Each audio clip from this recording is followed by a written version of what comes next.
Very good morning to all of you. Very sweet, tendency, charming and attractive morning to all of you, my adorable teachers and all the UP board students 2021. आपका अपना exam fact creator लेकर के आ गया है next video. इसमें आपको पुष्प से संबंधित चीज़ें बताई जाएंगी, तो 100% श्योर है कि आपका क्वेश्चन एग्जाम में आना है। बायोलॉजी का क्वेश्चन है, कक्षा 10 और 12 दोनों के विद्यार्थियों के लिए बायोलॉजी का क्वेश्चन है। इसको आप लोग तैयार कर लें और विलंब न करते हुए आते हैं तुरंत वीडियो को पर और पढ़ते हैं। बेटा बच्चा लोगों देख लीजिए, आज का चैप्टर है जनन। जनन जिसको हम सेक्स कहते हैं, सेक्स, और इसी को हम फर्टिलाइजेशन भी कहते हैं। तो ये बेटा निर्भर तभी होता है पुरुष और स्त्री, यानी नर और मादा। नर और मादा चाहे वो पौधे हों, जीव जंतु हों, चाहे ह्यूमन कैटेगरी हो, मानव प्रजाति हो, पशु हो, किसी भी में, तो ये तभी संभव होता है, जनन तभी संभव होता है जब ये नर और मादाओं का आपस में मिलन होता है, तभी ये संभव होता है। तो हम समझ लेते हैं जनन क्या है। अपने जैसे जीवों को पैदा करने की प्रक्रिया को जनन कहते हैं या जनन कहलाती है। याद रखें, हो जाएगा। छोटी सी परिभाषा है, इसको हम डिफिनीशन कहते हैं। क्या कहते हैं? डिफिनीशन कहते हैं। DEFINITION, definition. हिंदी में इसे परिभाषा कहते हैं। इन्वर्टेड कॉमा में बंद कर देते हैं। अपने जैसे जीवों को पैदा करने की प्रक्रिया को जनन कहा जाता है।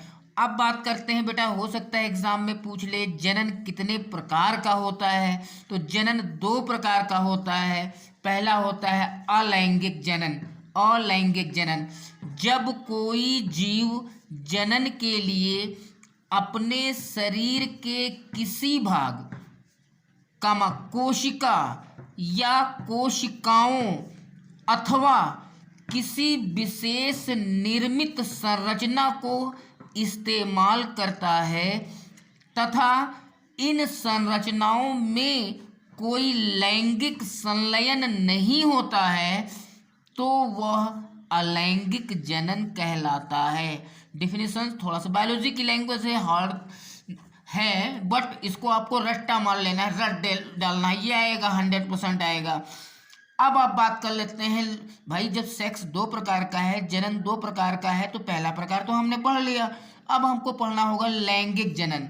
लैंगिक जनन, जब किसी जीव द्वारा, कोई जीव जंतु है, कोई भी रख लीजिए, चाहे जो भी इंसेक्ट से लेके छोटे से कीटाणु से लिख लिए हाथी तक, व्हेल तक, कुछ भी रख लीजिए, जब किसी जीव अथवा एक ही जीव जाति के, ठीक है, कुत्ता है तो कुत्ते के साथ, बिल्ली है तो बिल्ली के साथ, मानव है तो मानव के साथ, 2 सदस्यों द्वारा, 2 सदस्यों में आपको मालूम हो है, ऊपर मैंने बता दिया है कि नर और मादा होने चाहिए, उत्पन्न युग्मकों के द्वारा, जो जोड़े होते हैं, संतानोत्पत्ति यानी संतान की उत्पत्ति की जाती है, तो वह लैंगिक जनन कहलाता है। तो जाहिर सी बात है, आप समझ गए होंगे, लिंग के द्वारा, और जो लिंग के द्वारा नहीं होता है, तो लिंग के द्वारा जो होगा वो लैंगिक जनन होगा। तो बेटा अब आपका क्वेश्चन वहां पर एग्जाम में पूछ सकता है, पौधों में लैंगिक जनन को समझाइए। तो पौधों में लैंगिक जनन आपको मालूम है कि युग्मक होंगे जरूर, जोड़े होंगे जरूर। तो एक तो आपका नर युग्मक होगा और दूसरा क्या होगा, मादा युग्मक होगा। नर युग्मक को अंग्रेजी में हम मेल जायगोट कहते हैं, ठीक है, और मादा को हम फीमेल जायगोट कहते हैं। अंग्रेजी में भी थोड़ा सा हम समझते हैं, क्योंकि अंग्रेजी का युग है, बहुत सारी चीज़ें अंग्रेजी में भी आपको बतानी पड़ेंगी, जाननी पड़ेंगी, समझनी पड़ेंगी, पढ़नी पड़ेंगी। अभी हिंदी मीडियम चल रहा है, आने वाली सारी वीडियोस हो सकता है इंग्लिश मीडियम में ही हो। तो अब हम ये भी जानेंगे कि बेटा पौधों में, बच्चा लोगों, पौधों में लैंगिक जनन जो होता है, इसके 4 चरण होते हैं। पहला चरण क्या है, युग्मक जनन। इसमें अर्धसूत्री विभाजन द्वारा अगुणित युग्मक कोशिका का निर्माण युग्मक जनन कहलाता है। ठीक है, और युग्मक जनन जो है दो प्रकार का होता है। पहला में ये नर युग्मक जनन क्रियाएं। अब नर युग्मक जनन जो क्रियाएं होंगी उसमें यहाँ मैं घेर दे रहा हूं, पुंकेसरों में होती है। पुंकेसर नरों में पुंकेसरों में होती है तथा परागकण या नर कोशिकाएं बनाती हैं।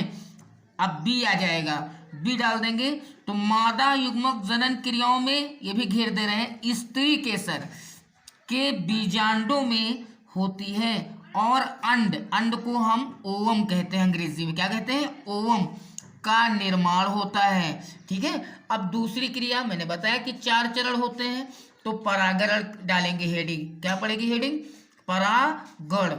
पराग कणों का पराग कोशों से निकलकर स्त्री केसर के वर्तिकाग्र तक पहुंचने की क्रिया को परागण कहते हैं। समझ में आया? अब अगली हेडिंग आपकी पड़ेगी निषेचन। 4 हेडिंग आपको देना ही देना है। नर अथवा मादा, नर तथा मादा या नर अथवा मादा युग्मक केंद्रकों के दोनों लोगों का मिलने से द्विगुणित, यानी दोनों तरफ से गुण आएंगे ना, नर भी देगा और मादा भी देगा, तो युग्मनज का निर्माण, जो भी युग्म हो, चाहे लड़का हो चाहे लड़की, कुछ भी जो हो, का निर्माण, इसे हम क्या कहते हैं, निषेचन की क्रिया। अंग्रेजी में इसे हम फर्टिलाइजेशन कहते हैं। और चौथा चरण जो होता है, जब ये क्रिया बेटा संपन्न हो जाएगी बच्चा लोगों, तो बीज बनेगा। बीज व फलों का निर्माण होना। ठीक है, ये सिस्टम आप समझ लीजिए। तो पौधों में लैंगिक जनन को आपको पेपर में आएगा, दर्शाना होगा, तो आपको 4 चीजें ये बतानी होंगी कि 4 चरणों में ये चीज बटी होती है। ध्यान रखिएगा, ठीक है, ध्यान रखिएगा। समझ में आ रहा है? तो मान लेते हैं किसी पुष्प की संरचना के बारे में भी पूछ लेता है, तो कोई फूल आप रख लेंगे, तो कोई भी फूल होता है उसके भी 4 पार्ट होते हैं। कौन कौन से पार्ट होते हैं? बाहरी जो दलपुंज होता है, जो बाहर से कोई फूल देखने में जो दिखता है, वो बाहर से दलपुंज जो उसको हम कहते हैं बाहरी दलपुंज। इसका कलर हमेशा आपने देखा होगा कि किस रंग का होता है, ग्रीन मीन्स हरा रंग का होता है, ग्रीन मीन्स हरा, और कलर मीन्स रंग, कलर मीन्स रंग होता है, हरे रंग का ये होता है। दूसरा पार्ट होता है दलपुंज।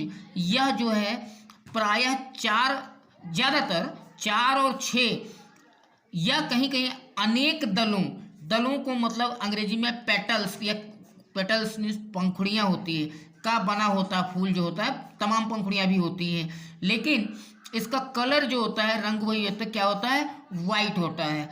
अब हम बात कर लेते हैं पुमंग की। पुमंग में यह पुंकेसरों का बना होता है। पुमंग जो होता है किसका बना होता है, पुंकेसरों का बना होता है। ये पुष्प के नर जननांग होते हैं। पुमंग जो होते हैं, याद रखिएगा, पुष्प के कौन से जननांग होते हैं, नर जननांग होते हैं। अब बात कर लेते हैं जायांग की। जायांग यह पुष्प का मादा जननांग होता है। प्रत्येक जायांग एक या अनेक अंडकों को इस या ब्रैकेट में हम लिख लेते हैं स्त्री केसरों का बना होता है। प्रत्येक अंडक के भी 3 भाग होते हैं। हो सकता है छोटे में पूछ ले कि एक पुष्प संरचना के लिए कौन कौन से चरण होते हैं, तो आपको ये बताना है 4 चरण होते हैं। या ये पूछ ले जायांग जो होता है, यानी अंडक जो होता है, अंडक जायांग के अंतर्गत जो अंडक जो होता है, इसके कितने पार्ट होते हैं, तो आपको बताना है अंडाशय, वर्तिका और वर्तिकाग्र, ये 3 पार्ट इसके भी होते हैं। अब इसके बाद में हो सकता है कि आपका सचित्र वर्णन करने को भी दे दे, चित्र बनाने को भी दे दे, तो कोई फूल ले लेना, कोई गुड़हल का या गुलाब का या कनेर का, जो भी आप बना सकते हो, थोड़ा सा खींच के 1-2 मिनट में जल्दी से बना करके आपको दिखा देना। बाहरी दलपुंज, आंतरिक दलपुंज, पुमंग और जायांग, ये खींच के दिखा देना। वैसे अगर आप नहीं कर पा रहे हो तो कोई बात नहीं, वेट कीजिए, अगली वीडियो में मैं लेकर के आऊँगा और समझाऊँगा इस चीज़ के बारे में। तब तक के लिए goodbye, see you again, मिलते हैं बाद में।